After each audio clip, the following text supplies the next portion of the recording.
On Mott's behalf, I'd like to thank you for your attendance and support.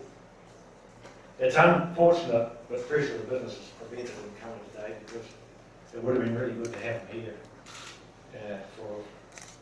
to be involved in this as well. But unfortunately, he can't make it. I know he's very appreciative of the fact he was able to purchase the leases of the properties in such a beautiful area, and I know he feels privileged to be the custodian of the leases. It's regrettable he's unable to spend more time here on the property, but he's constantly in touch, and he's very aware and involved in all aspects of activities on the property. And he's actually very astute at working out what's going on. He's got a very good handle on things. He came in without a lot of experience, but he's certainly picked up on where the important issues are. A covenant guaranteeing the protection of the area is something that we've always had in mind, and Mutt is most enthusiastic about our partnership with the QE2 Trust.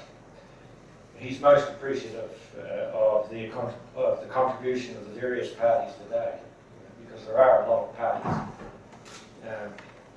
who've helped immensely with this process. Personally, my initial involvement with the Soho property began when I was approached by Bryce Jack to assist with obtaining an OIO consent to purchase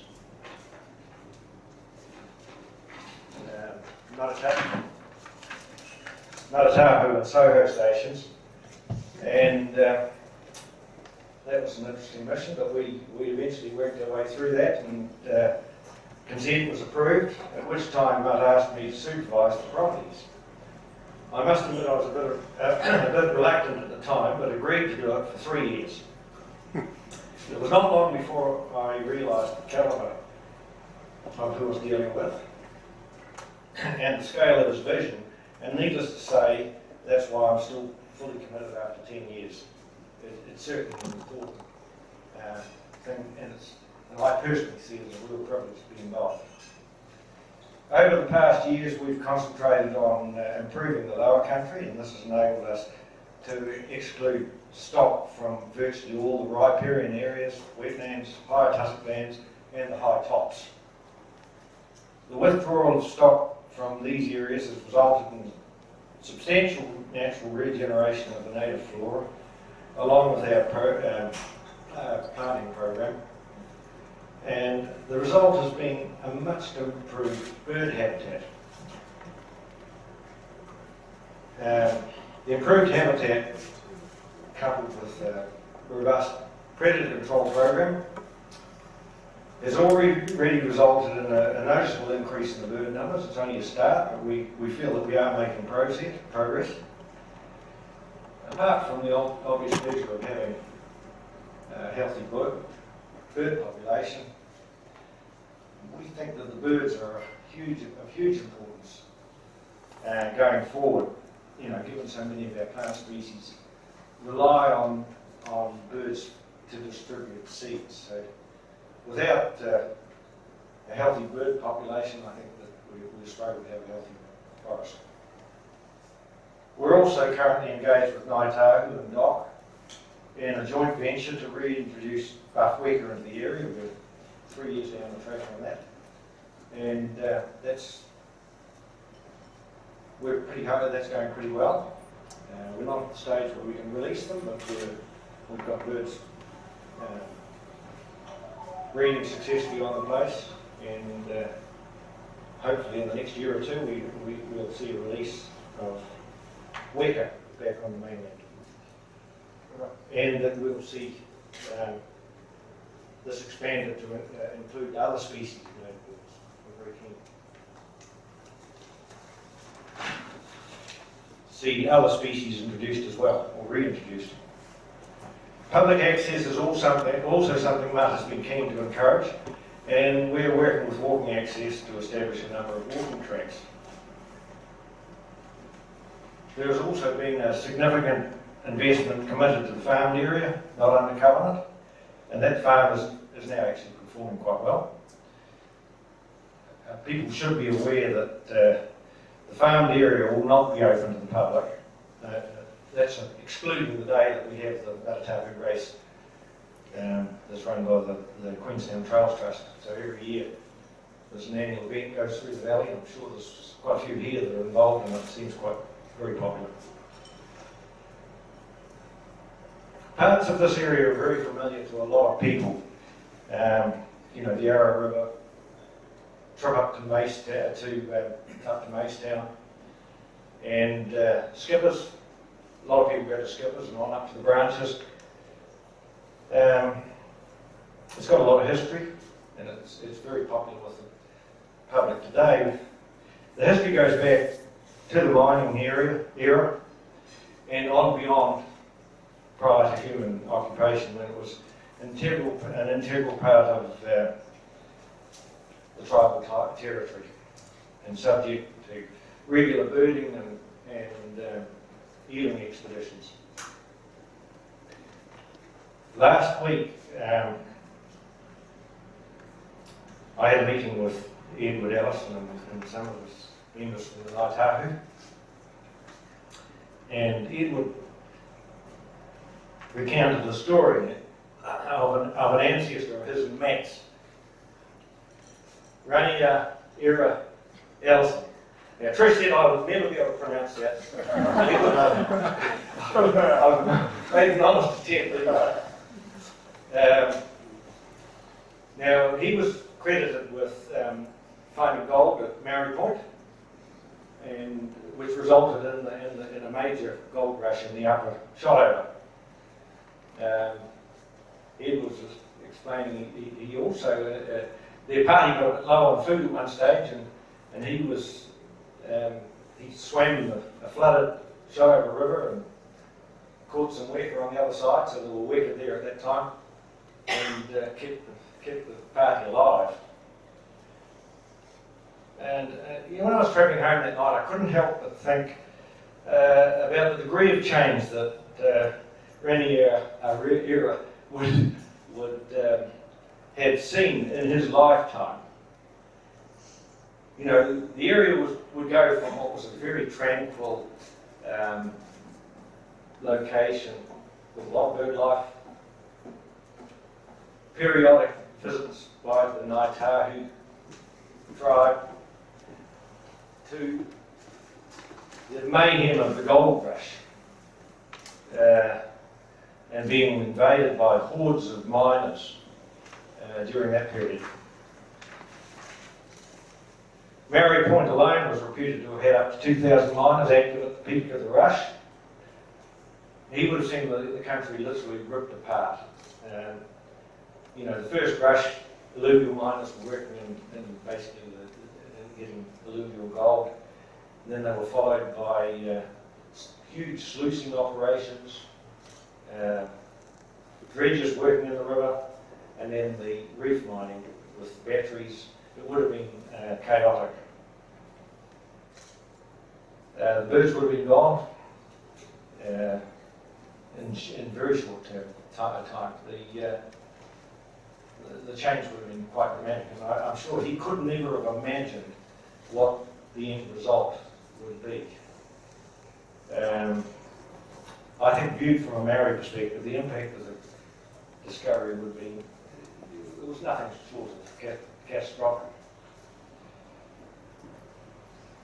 The gold mining era actually contributed hugely to the wealth and development of New Zealand, and particularly in Otago, Dunedin benefited, and also with the influx of new settlers that came to the gold rush and stayed.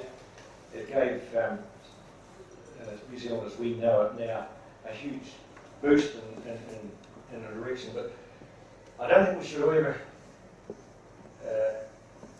forget that there was some cost, and there was definitely a cost to the environment. Erosion from the Shotover has certainly been a major cause of erosion in the Clutha River and catchment. You only have to look at the Roxburgh Dam and the Clyde Dam, Lake Dunstan, the backburn arm of Lake Dunstan's filling up as we speak. You'll be aware of the way it's going, so we can't reverse some of these problems. A lot of this problem has been compounded with rabbit, invasion of rabbits, deer, goats have been a real problem. So we're seeing a landscape that's changed dramatically, and the impact is something that we hopefully will see reversed by what we're trying to do with this covenant. This covenant is going to protect the land going forward. The soil and water values will benefit from it. There's no doubt about that, in my view. And hopefully we'll see the beginning of a healing process that's probably, in fairness, it's probably occurring now, but it might accelerate and ensure that healing process does occur. Today we've made small steps in the right direction. I think Mother Nature is a lot more resilient than most people give her credit for, and given a chance, restoration is possible. I would like to think that if Raniera Allison were able to be here today,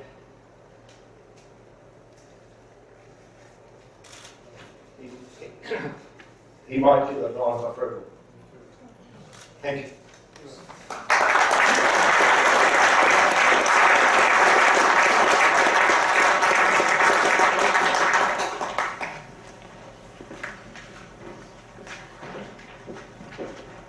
Minister, invited guests, thank you very much for the privilege of saying a few words. I should start off, Mike, by just explaining that Huntley McGregor is one of the managers on the farm, and today is the 9th anniversary of his starting at Soho, and he just asked me to ask you what event you have planned at this time. For those of you who don't know me, my name is Willy Sussman, and I've had the privilege of advising Soho on legal matters. Getting to the stage where it's appropriate to make these announcements has involved a tremendous amount of work from many people. There are still I's to dot and T's to cross, but given all the cooperation from all the parties involved, I'm confident that we're going to get there with ease. And when one considers the importance of the preservation of this iconic piece of land, it's not surprising, and indeed it's appropriate, that there has been this cooperation. Each of the many parties involved has had a vital role to play. In working through draft deeds of covenant and ancillary documents, it's been important to recognise the role of each of the broadly worded regulators as guardians in achieving an outcome that meets the needs of the relevant interest groups that they represent. The fact that our client demands the confidence that the covenants provide the best protection possible means that we're all on the same page and striving to achieve the same objective. I'd like to thank each of the regulators for the constructive manner in which they've engaged with us in working through all of these issues. There are two others to thank. When Russell Hamilton agreed to help a couple of new owners deal with a block of land up the road, there's no way in the world that he could have anticipated what this would lead to. Russell has worked tirelessly, not just to realise Mutt's vision, but it's become Russell's vision as well. Russell has and continues to put his back as well as heart and soul into the project, farming by day and dealing with telephone calls and admin from both Auckland and Switzerland by night. And thanks must also go to Trish, Russell's wife, for putting up with more interrupted dinners than most would be prepared to tolerate. And then last but certainly not least, Mutt himself. What a man. What an inspiration. What immense generosity.